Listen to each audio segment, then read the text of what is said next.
Buenas tardes, ¿cómo les va? Quería ante todo agradecerle la invitación, la convocatoria a la doctora Gabriela Rodríguez de la agrupación Trejo. Eh, la verdad que felicitarla por su nombramiento y nuevamente agradecerle por esta convocatoria y por confiar en mí para brindar esta charla, esta capacitación, que el tema que nos convoca tiene que ver fundamentalmente con un tema que tiene mucha trascendencia y que tiene justamente y se presenta mucho en la práctica, que es el tema del impedimento de contacto de los hijos. Cuando nosotros nos referimos justamente a esta temática, dentro del marco normativo, tenemos que tener presente que hay una ley especial eh, que trata la temática, que es la ley 24270, sancionada el 3 del 11 del año 93 en nuestra Argentina. Em, pero para poder enfocar el análisis de esta figura o este tipo delictivo, fundamentalmente este delito de impedimento de contacto de los hijos, tenemos que analizarlo indudablemente, por un lado, desde el aspecto normativo, es decir, analizando la ley. Por otro lado, teniendo en cuenta el enfoque social, sociológico, y por otro lado, haciendo referencia a la finalidad que apunta justamente la ley, es decir, ese análisis diquelógico. Por lo cual, esto es la cuestión a la cual tenemos que ver. Por otro lado, vamos a hacer mención a algunas cuestiones que tienen que ver ya con una cuestión estrictamente procedimental y que tiene que ver además con hacer la denuncia cuando se configura este delito. Primeramente, yo tengo acá mi código penal donde vamos a ver que es una ley muy pequeña, muy corta, y se hace referencia a un artículo 1, artículo 2 y artículo 3, justamente que regulan todo lo referente a este delito. El artículo primero justamente se refiere a el impedimento de contacto y configura el delito cuando dice el padre o un tercero impidiere u obstruyere el contacto de los menores de edad con sus padres no convivientes. Y establece una escala punible con la cual en la cual va desde un mes a un año de prisión, y esto se agrava cuando el menor de edad se trata de un menor de 10 años y cuando este niño, niña, adolescente también presenta algún tipo de discapacidad. Con lo cual acá ya el mínimo será de 6 meses, ya no de un mes, y ya no va a ser un año de prisión, sino 3 años de prisión. Esto es lo que varía en la cuestión del tipo legal. Yo primeramente voy a referirme de manera eh, explicativa a los artículos y después vamos a adentrar en el fondo de la cuestión del significado, de las palabras, el alcance, el tipo puntualmente delictivo, y vamos a hacer referencia inclusive a cuestiones de dolo y demás. Ahora, el artículo 2, que es el otro, dice: en las mismas penas incurrirá el padre o tercero que para impedir el contacto del menor con el padre no conviviente lo mudará del domicilio sin autorización. Es decir, que acá ya nos está marcando, en el primer artículo decía el que impidiere o obstruyere. Acá nos está diciendo la ley que lo muda del domicilio al niño, niña, adolescente sin que medie autorización judicial alguna. Esta sería la otra cuestión. Y dice: si con la misma finalidad lo mudara al extranjero sin autorización judicial o excediendo los límites de esa autorización, las penas de prisión se van a elevar al doble del mínimo y a la mitad del máximo. Es decir, que acá ya pone un agravante porque ya se eleva el mínimo y el máximo. Y el artículo tercero se refiere fundamentalmente a una cuestión que tiene que ver con las facultades del tribunal, es decir, el juez tribunal que intervenga en esta cuestión. Y acá tenemos que tener presente otra cuestión más que tiene que ver con estas facultades, que son básicamente dos. Una que tiene que ver con la disposición, bien, en un plazo no mayor de 10 días, de que el juez ponga los medios necesarios para restablecer, sin lugar a dudas, el contacto del niño, niña, adolescente con sus padres. Esto es la primera medida, es decir, el restablecimiento del contacto. A eso tiene que aspirar. Y va a determinar, así lo dice la ley, de ser procedente, un régimen de visita. Esto obviamente es un lenguaje anacrónico porque hoy ya no hablamos de régimen de visita, sino de régimen de comunicación. Es lo mismo. Por un término no superior a 3 meses o de existir hará cumplir el ya establecido. Esto nos está marcando, sin lugar a dudas, que puede haber habido un régimen de comunicación anterior, que puede haber estado homologado o no, y lo que va, digamos, a tratar de hacer el juez es de que se cumpla ese régimen de comunicación anteriormente acordado, de manera tal que a eso es donde sería la primera medida que tendría que tomar de alguna manera ese restablecimiento mediante el cumplimiento del convenio o la sentencia que hubiera establecido el régimen de comunicación. Si no lo hubiere o las circunstancias hubieran cambiado, tratará el juez de poner todos los medios necesarios para que haya un contacto, lograr esa revinculación y establecer el contacto entre el hijo con el padre no conviviente que se había impedido de poder tener contacto con el mismo. Ahora bien, dice en todos los casos el tribunal deberá remitir los antecedentes a la justicia civil. Esto es fundamental y yo quiero hacer énfasis en esto, de que justamente acá el juez interviene indudablemente penal con una cuestión estrictamente de carácter de urgencia por el delito que se ha cometido, lograr el restablecimiento, pero siempre comunicando al juez de familia, que va a ser el juez que va a intervenir, que va a tener que lograr después el acuerdo, por así decirlo, digamos, de que eso que se ha establecido en sede penal, luego se eleven los informes al juez de familia donde está interviniendo el expediente principal o la causa principal que se refiere con las cuestiones estrictamente de familia. Bien, eso por un lado. Vamos a hablar un poco del aspecto sociológico y acá tiene que ver básicamente con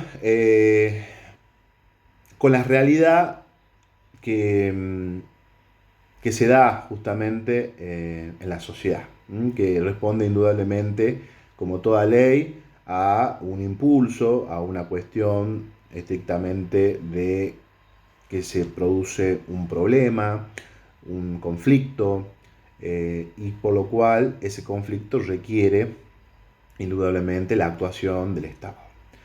Para lo cual, a partir del Congreso de la Nación, receptando esta realidad que se suscita puntualmente, advierte que se da diferentes circunstancias que ameritan justamente la sanción de la ley de impedimento de contacto, con lo cual desarrollan y establecen un tipo delictivo.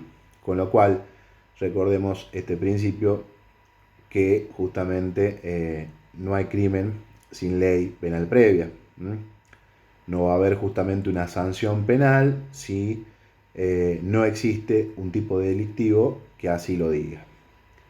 Básicamente eso es tratar de evitarle justamente, y acá hagamos énfasis también en el tema del interés superior del niño, niña, adolescente, porque si bien es un derecho del otro progenitor tener contacto con el niño, niña, adolescente, es de vital importancia hacer alusión a que es un derecho también del niño el tener contacto, es tener esa vinculación, y en el caso que no tuviera la vinculación con el padre no conviviente, lograr esa revinculación por los medios más idóneos.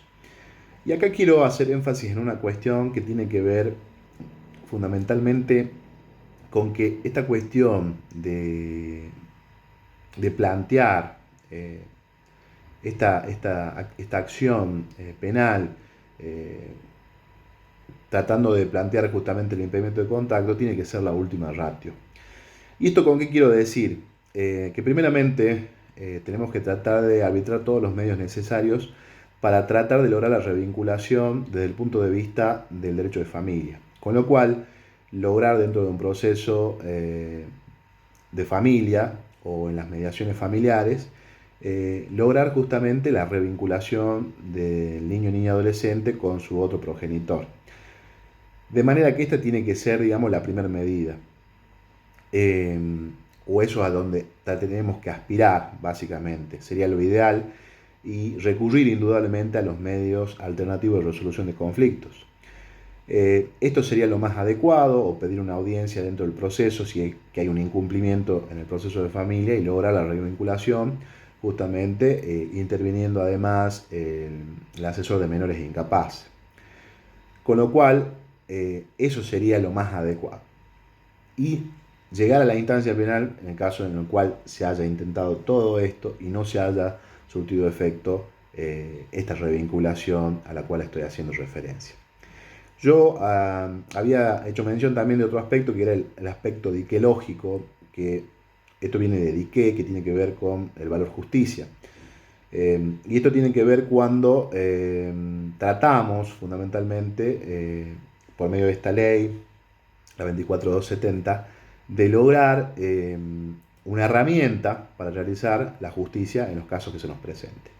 Indudablemente siempre está el valor justicia dentro de cualquier norma, de cualquier tipo, justamente tratando de lograr que se llegue a una solución al conflicto, más allá de la sanción penal que pudiera existir, que el conflicto se solucione.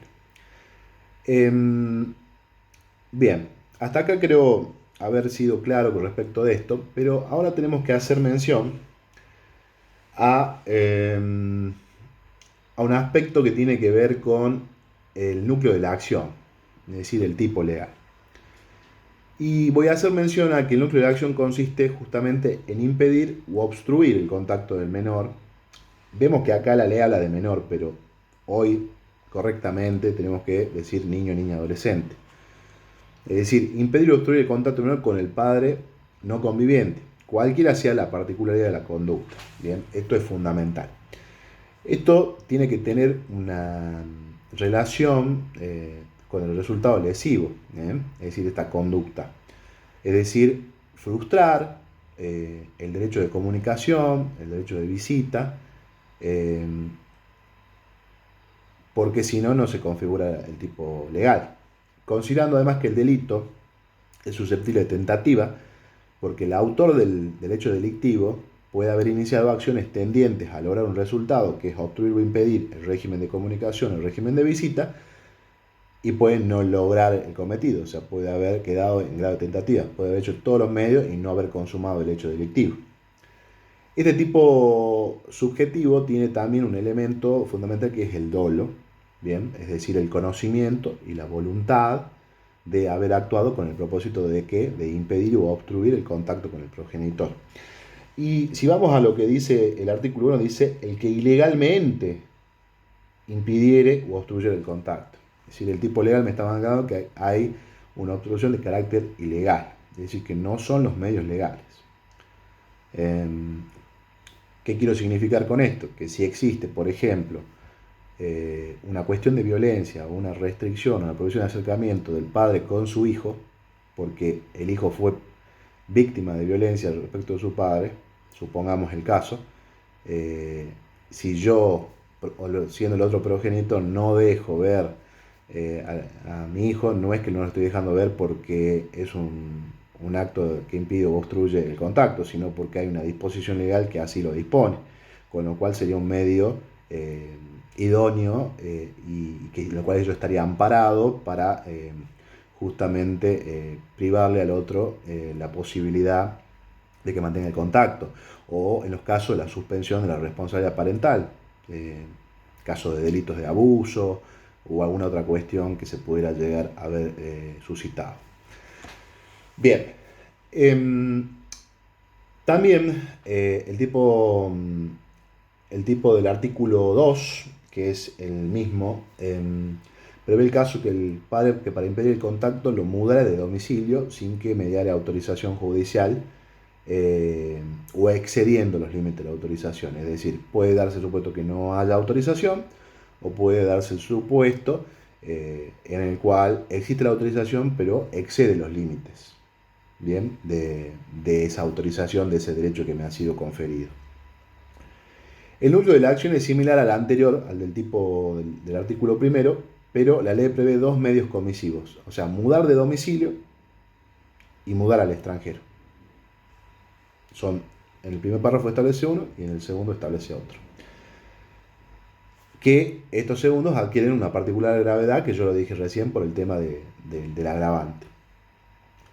Y además, por último, es dable señalar que en virtud de lo dispuesto por el artículo cuarto, bien, los delitos creados son dependientes de instancia privada, con lo cual, por su naturaleza, la acción emergente de los mismos debe ser impulsada por denuncia o por querella del agraviado.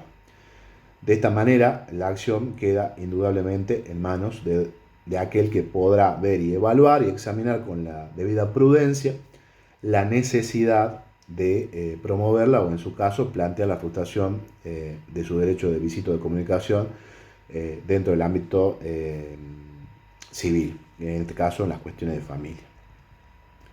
Es decir, que esta es la cuestión. Haciendo un repaso general, esto es una ley muy corta, pero que tiene mucha trascendencia desde el punto de vista práctico. Y creo que el enfoque que tenemos que hacerlo, en este caso los profesionales del derecho, o el abordaje que tenemos que hacer al respecto, es primeramente encararlo por una cuestión de familia, que hablamos de este régimen de comunicación, que hablamos de que si se ha frustrado justamente esta posibilidad de contacto, arbitrar todos los medios mediante mediaciones familiares, mediante mediaciones judiciales, mediante pedidos de audiencias en los procesos de familia para lograr justamente la revinculación del niño, niña, adolescente con su otro progenitor. Algo que tiene que ver, que me olvidé hace rato de mencionar, tiene que ver también con el sujeto activo, en este caso del delito. Y justamente hace referencia generalmente que el que impide el contacto es justamente el otro progenitor. De hecho, el artículo primero dice de un mismo año, el padre o tercero. Primeramente puede ser el padre, es decir, el otro progenitor, padre o madre. Pues yo no digo padre, ¿por qué? Porque puede ser, hoy la terminología correcta tiene que ser hablar de progenitor. O puede ser un tercero, es decir, que pueda obstruir o impedir el contacto del niño con el otro progenitor. Por ejemplo, un ejemplo típico, no sé, la abuela que quedó en ese momento circunstancialmente a cargo del niño y que no quiere que su nieto tenga contacto con su papá o con su mamá. Un ejemplo típico. Algún amigo, algún familiar, algún referente afectivo, es decir, puede darse cualquiera de estas cuestiones. También es importante tener presente, ahora desde el punto de vista procedimental, obviamente que aquel que se siente agraviado justamente por esta acción puede hacer la denuncia respectiva. En este caso, el otro progenitor será el que hará la denuncia ante las autoridades competentes, con lo cual ese progenitor, digamos, obstructor, podrá ser pasible indudablemente la sanción penal que prevé la ley de impedimento de contacto. Ahora, vamos a hablar un poquito qué hago yo con mi rol como abogado. Una pregunta que comúnmente se hace ¿es importante tener un régimen de comunicación homologado judicialmente? Y desde ya, si bien no es necesario, porque implícitamente, digamos, se entiende que por ley ambos tienen el cuidado y ambos tienen el derecho a comunicarse con el niño, salvo acuerdo en contrario, es importante tener presente que si existe un acuerdo homologado o existe una sentencia judicial que así lo dice, la primera medida que nosotros vamos a tomar es denunciar el incumplimiento con lo cual se va a citar una audiencia a esos fines. Ahora, el régimen de comunicación puede ser amplio o, ¿esto qué quiere decir? Que no hay especificación horaria, que no hay días ni horas, o puede estar determinado, es decir, días y horas establecidos. ¿Dónde se debe realizar la denuncia? Indudablemente a la comisaría o en la fiscalía. ¿Cómo aporto pruebas? Esto es fundamental, la prueba. Lo primero que yo aconsejaría es enviar una carta de documento al progenitor o obstructor intimando el cese del impedimento de contacto que pudiera estar existiendo. Y haciendo mención indudablemente a esta circunstancia, que le está impidiendo tener contacto con su hijo. Este envío de la carta de documento lo que hace es fijar unilateralmente el derecho de vínculo, lo que en caso de no permitir el contacto con los hijos, lo que posibilita o que genera justamente una prueba de impedimento que se agregará después al expediente. Los testigos es importante también, más allá de la carta de documento. En lo posible ir con testigos que no sean familiares, es decir, un amigo, un conocido. En caso de producirse algún tipo de agresión, llamar a la policía, llamar al 911. Nunca inmiscuirse personalmente, evitando discutir y responder, es decir, a las amenazas y a las agresiones que el otro progenitor pueda efectuar. Y los juzgados intervenientes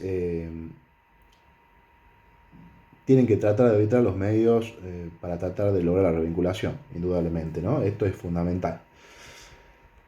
Este tema que estoy abordando es un tema muy sensible, emocionalmente también, ¿no? Desde el punto de vista emocional, tiene una carga emocional muy grande.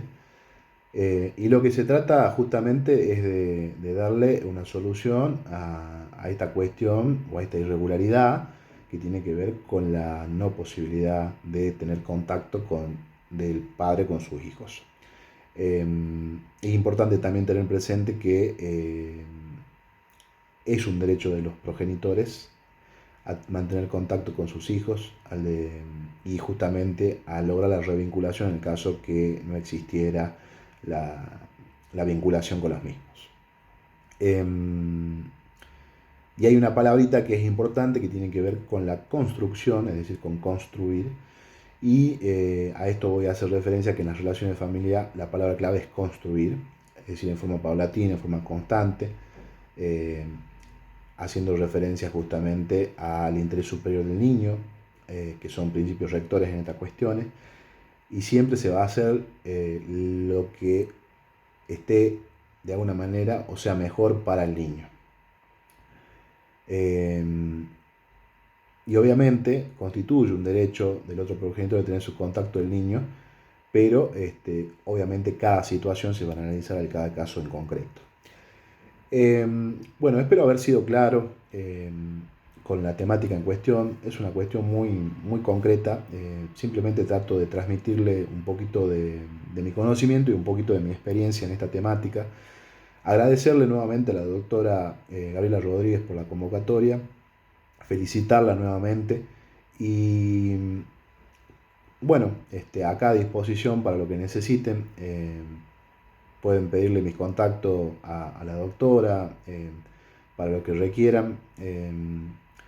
Y como para cerrar un poquito la temática, quiero hacer mención básicamente a hacer un resumen de cómo deberíamos actuar en esta cuestión. Primeramente, tratar de justamente resolver esta cuestión evitando el menor conflicto posible, es decir, recurriendo a métodos alternativos de resolución del conflicto, porque acá no estamos en presencia de una sustracción de menores, que es quizá una cuestión mucho más compleja. También que estamos en referencia de un impedimento, es decir, hay una obstrucción, con lo cual ya la gravedad es diferente, ¿no? Y por otro lado, algo clave en las relaciones humanas tiene que ver con la comunicación. Aconsejarle también nosotros como abogados a los progenitores, a los padres, de que más allá de las diferencias que puedan existir entre ellos, son padres, ambos son progenitores y lo van a hacer toda la vida, con lo cual requiere tener un contacto medianamente ameno y de respeto que permita y que posibilite el contacto y el derecho que tienen sus niños de poder compartir con sus padres sin que eso, y dejar de lado justamente las cuestiones pasadas de una frustración en la pareja que pudieron haber tenido.